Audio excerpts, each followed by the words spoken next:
ter medo. E assim, isso entra no que a gente estava comentando antes de entrar no ar aqui, que é, e que tem a ver com o assunto, né? Que vocês devem estar se perguntando, tá, mas o que que isso tem a ver com... Com direito. Calma que tem muito. Tem muito a ver. Porque a gente estava falando sobre essa questão de autenticidade. E eu sempre falo isso ali quando eu apareço. Olá. Eu sempre falo isso, que, né, a autenticidade é tudo e não é uma forma de me achar, né? Porque às vezes a gente fala aí, não, então você tá se achando. Às vezes sim. E se for? Não tem Por problema que também se não? achar um pouco. Eu acho importante porque com toda a minha equipe de marketing que eu já trabalhei até hoje, que foram muitas, porque eu tive muita dificuldade de achar quem traduzisse o que realmente era Moana. Todo mundo tentava colocar a gente na caixinha do cabeleireiro cacheado, vegano, sustentável, tudo bem, a gente tem todas essas pautas. Às vezes eu acho que o conteúdo é denso demais até pra gente distribuir ali. Mas eu nunca chegava num ponto porque não conseguia transpassar a autenticidade do lugar. Porque a gente cuida de cabelos naturais, mas de uma outra maneira. Hoje a gente tem um monte de pessoas cuidando de cabelos naturais, cada uma à sua maneira, e tem aquela camada, como qualquer, né, setor, que vai reproduzindo mais do mesmo. Então, hoje você entra num perfil e se você comparar com mais 5, é tudo parecido. E isso sempre me irritava. Eu nunca gostei, desde que eu sou gente, que eu nasci, eu nunca gostei de ser igual. Eu sempre queria fazer alguma coisa diferente, desde que eu era pequena mesmo. Como eu também já era a exótica da família, é. Então, acho que eu me encaixei muito bem nesse papel. Eu sempre quis ver assim, o que eu posso. Tá todo mundo fazendo isso, mas e se eu fizer isso aqui? Será que não rola? Mas não só para ser diferente, mas porque eu gosto. Não, para mim não faz sentido fazer mais do mesmo. Você gosta do desafio. Eu gosto do desafio e de mostrar, não, dá para fazer sim. E nessa questão do aparecer, que a gente estava falando, do marketing, sempre batem nessa tecla, né? De que você tem que conectar, então você tem que aparecer, tem que fazer assim, fazer assado. E todas as vezes que eu tentei fazer, dura 3 dias. Eu tento 3 dias. No quarto eu já tô tipo, acho que não precisa, né? Aí já não tô mais fazendo, mas porque não sou eu. Então, assim, eu criei a minha empresa fazendo as coisas da maneira que eu acredito e do meu jeito ali. Ela pode não ter lá, a gente não tem 500 mil seguidores, mas as pessoas que estão lá, elas estão organicamente lá, elas gostam do jeito que é feito, que era feito. Quando eu começo a tentar fazer um pouquinho mais próximo do convencional, eu vejo que já não rola. E como você percebeu isso? Eu percebo através das interações. Eu percebo, por exemplo, tem gente que vai lá no salão e fala: Nossa, você tá famosa agora, hein? Eu falo: Gente, é só uma gravação. É só uma gravação só, não tem, não tem nada acontecendo, não. Ou elas falam que estão vendo as atividades e tal, mas elas não interagem tanto na nossa rede com Uhum. algumas coisas que são padronizadas, sabe? E daí eu tive até essa conversa ali com o marketing. Falei, porque assim, as pessoas que vêm no Moana são pessoas que se identificam comigo, certo? Certo. A maioria vem por indicação, não vem pelo Instagram. Já começa por aí. Eu, no Instagram, o que eu faço? Eu vejo memes e compartilho memes com as pessoas. É isso que eu faço. Porque ali, pra mim, é só pra eu dar uma risada, eu fico rindo o dia inteiro vendo ali. Eu não fico vendo a vida de outras pessoas, eu não fico acompanhando muitos trabalhos que não me interessam. Então, eu tenho páginas de livro, páginas de coisas assim que eu gosto, mas eu vejo, não fico comentando, curtindo, interagindo tanto, mas eu consumo dessa maneira. E eu vejo que as pessoas que frequentam ali também são dessa maneira, porque a gente trabalha assim há muito tempo, né? E daí, quando você começa a descaracterizar para poder atingir um outro público, talvez você nem precisa. Mas parece que é sucesso você ter aquela galera ali. E às vezes não é, a gente não tá para isso, né? E daí entra essa questão dos detalhes, né? A gente tem uma atenção aos detalhes, ao nosso jeito próprio de fazer. Então, até quando pessoas saem do meu salão, tem gente que me pergunta: você não tem medo da pessoa copiar e tal? Eu falei: não tem por que ter medo, não tem duas eu. Não tem 2 Moanas também. Então, até tem pessoas que já saíram do meu salão e voltaram, profissionais, que a coisa mais legal que eles falaram pra mim foi isso. Não, eu fui e tal, explorei, vi como é que era outros lugares, mas não é a mesma coisa. Aqui tem um certo jeito, você é assim, você é assado. O lugar tem uma característica que eu não consegui encontrar. Eu posso até ganhar mais ou menos, mas não é a mesma coisa. E eu prefiro ficar aqui do jeito que eu conheço, porque eu sei que tem a essência certa, né? É o que eu preciso. E às vezes é isso mesmo, você precisa percorrer um caminho diferente, tentar outras coisas para você ter certeza do que você quer, porque também se ficar. Eu tenho profissionais que estão comigo há 8 anos, 9. Então eu imagino que também às vezes a pessoa fica meio, será que é isso aqui mesmo? Deixa eu conferir ali. Então eu acho super saudável isso de você dar uma explorada para você ter certeza do seu ambiente. E isso acontece com as clientes também. Porque como tem mais oferta, né, tem mais profissionais, eu acho normal que elas percorram esse caminho, verificando as possibilidades e tipo, não, acho que lá é meu lugar mesmo. Aí elas retornam. Não tem essa coisa de, você não pode sair daqui porque você é meu cliente. Você está me traindo. Quem mexeu no seu cabelo? Quem mexeu no seu cabelo? Se bem que No tem, seu, né? No meu cabelo. tem umas específicas que são meu xodó, né? Então, às vezes dói, mas não tem problema. E aí isso entra nessa questão do autêntico, né? Da gente trabalhar essas... E a autenticidade, ela não é uma coisa que é forçada ou colocada em você. É você, né? Não é uma Você coisa é que você daquele compra jeito. pronta, né? É uma coisa que é inerente Sim. a cada pessoa. E aí, quando você tenta tornar isso comercial, você acaba abrindo mão dessa autenticidade, Sim. por mais que você diga que não. E aí entra numa questão que eu bato muito na tecla. Eu lembro que quando a gente conversou, né, sobre proteger o Moana e tudo mais, eu fiquei muito feliz, porque eu já amava a marca. E não só, como quem tá ouvindo aqui pode perceber, eu eu não sei, eu chamo de a Moana ou o Moana, né, o Salão Moana, né? Eu amo Moana, eu amo a mensagem de vocês e o movimento, né? Eu acho que Moana-se é muito disso. O sentido é libertação, autenticidade, apropriação de quem você é ter clareza do que é sucesso para você. Então, por exemplo, quando você falou, né, das pessoas saírem e às vezes a gente precisa mesmo ampliar nossos horizontes, nem que seja para descobrir o que a gente não quer. Sim. Porque às vezes a gente precisa.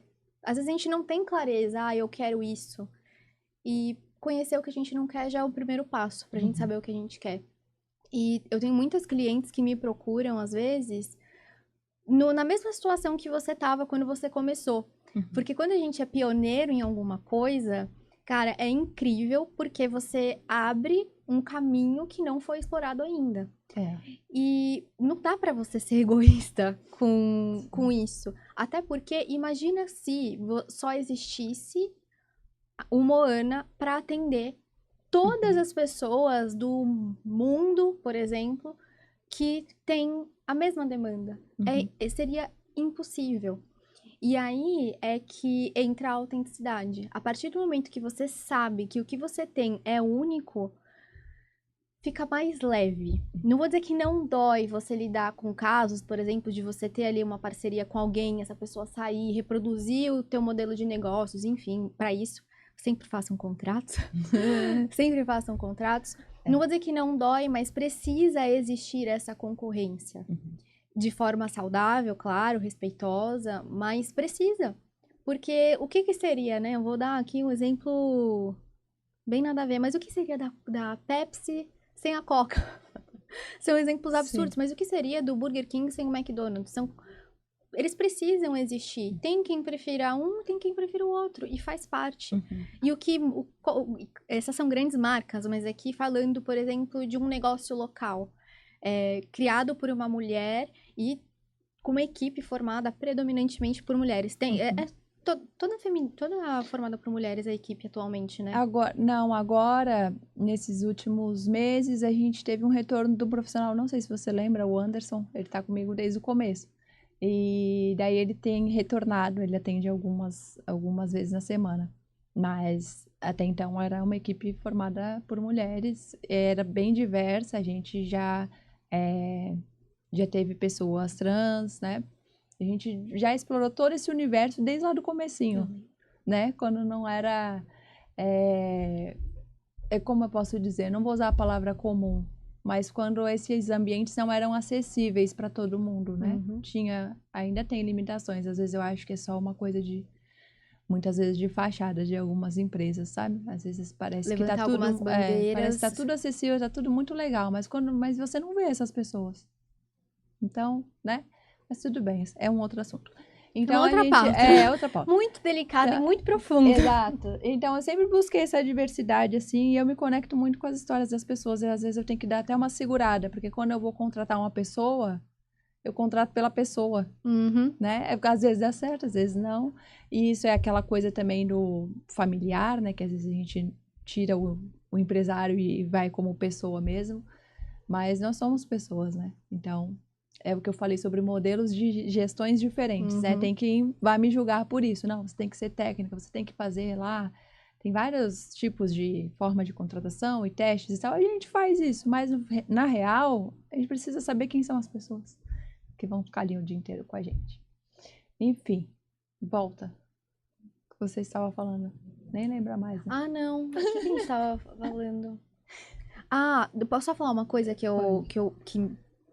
fez um pop-up aqui na minha cabeça? Quando você falou, né, de abrir espaço para diversidade. O que eu acho mais incrível foi que o Moana nunca pautou a divulgação dele em cima disso. E pra mim isso é algo muito assim, não sei se a palavra certa seria louvável, mas eu admiro muito isso. Porque foi o que você falou, tem muitas empresas que levantam bandeiras, mas que na prática não fazem aquilo. E é muito incrível ver o quanto você, desde o começo, é fiel ao que faz sentido pra você, independente do que os outros estão fazendo. Não porque é comercial, não porque dá pra fazer marketing, mas porque faz sentido pra você, faz sentido pro seu negócio. É o tipo de lugar que você quer criar pras pessoas. Então, basicamente, não existia esse lugar, então eu vou criar, e você criou. Sim, isso é bem importante pra mim mesmo, porque tanto essas... A gente tá aqui por conta da pauta sustentável, né? Mas você vê, eu quis fazer um videocast onde ninguém tava esperando que eu fizesse, ainda mais por essa, às vezes, dificuldade de comunicação. E todo mundo queria que eu falasse sobre sustentabilidade e tal. E eu falei, gente, sustentabilidade não é ficar falando de planta, de gestão de resíduo, não é isso. É todo um contexto. Por isso que os convidados foram escolhidos assim e a gente não segue uma coisa técnica para falar. Para mim, isso é ser sustentável, né? É trazer as pessoas para essa jornada onde elas possam conhecer essas pessoas e o porquê que eu me conectei com elas. E daí elas conseguem entender a linha de raciocínio. E daí elas formam a linha de raciocínio delas. E daí elas se tornam sustentáveis.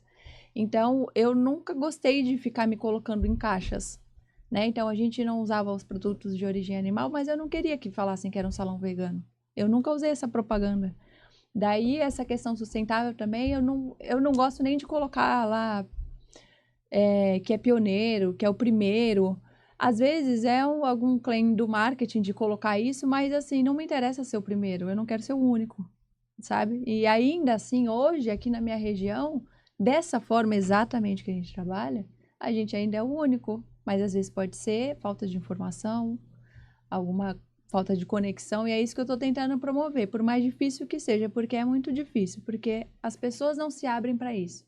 Elas ficam na posição de, lá vem, em vez de se conectar. Talvez, quem sabe, no final dessa temporada a gente tenha, né, uma aderência maior, mas eu não tenho facilidades com patrocinadores, eu não tenho facilidades para me comunicar com outras pessoas e mostrar o projeto, porque na cabeça das pessoas já vem esse negócio do, ela vem essa cabeleireira. As grandes são assim e as pequenas é tipo, o que ela quer? Saiu como se fosse uma concorrência, e não é. Quem sabe, no final, isso venha a ser entendido.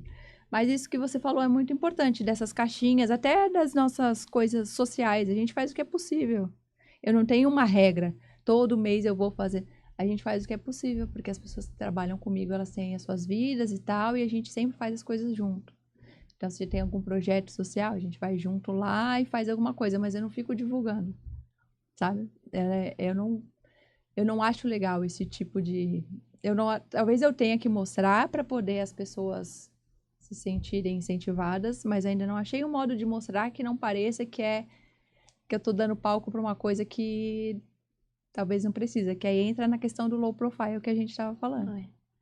Negócios low profile. Isso é muito bom. O que vai ser deles no futuro? Olha, eu sempre falei que eu torço pelo dia em que a gente vai entrar no Instagram e não vai precisar fazer nada do que falam que a gente tem que fazer e vai ser todo mundo legal de novo, porque no comecinho era bom assim. Mas antes de entrar nesse assunto aí, que é legal, olha só, você dizendo que era muito tempo, né? Já falamos pra caramba, tá? Só pra te dizer. Eu vi 40 minutos.